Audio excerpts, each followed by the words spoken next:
এরম বৃষ্টির ওয়েদার, তার মধ্যে মায়ের হাতে চিকেন রোল। খাওয়া দাওয়া কমপ্লিট করে বেরিয়েছিলাম আমার কিছু কাজের উদ্দেশ্যে। কাজ কমপ্লিট করে বাড়ি চলে এলাম। বাড়ি এসে বসেছিলাম মায়ের হাতে নেল করতে। নেলের কাজটা দেখে জানিও কেমন হয়েছে। নেল করতে করতে দেখছিলাম ইন্ডিয়া ভার্সেস সাউথ আফ্রিকার ফাইনাল ম্যাচ। সেই দিন ছিল পুরো ভারতবাসীর কাছে খুব গর্বের একটা দিন। হাই সবাইকে, কেমন আছো তোমরা সবাই? আশা করছি সবাই ভীষণ ভালো আছো। পরের দিন আমাদের একটা জায়গায় যাওয়ার ছিল।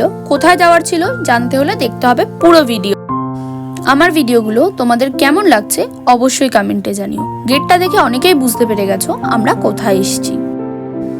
হ্যাঁ, আমরা এসেছি তারকেশ্বর। সেই দিন প্রচন্ড ভিড় থাকায় আমার আর কোনো রকম ক্লিপ নেওয়া হয়নি। পুজো দেওয়া কমপ্লিট করে আমরা একটু খাওয়া দাওয়া করে নিয়েছিলাম, কারণ সকাল থেকে কারোরই আমাদের কিছু খাওয়া হয়নি। আর এই হলো আমার দুই মা। দেন ট্রেন ধরে বেরিয়ে পড়লাম বাড়ির উদ্দেশ্যে। ভিডিওটা ভালো লাগলে চ্যানেলটি সাবস্ক্রাইব করে দিও।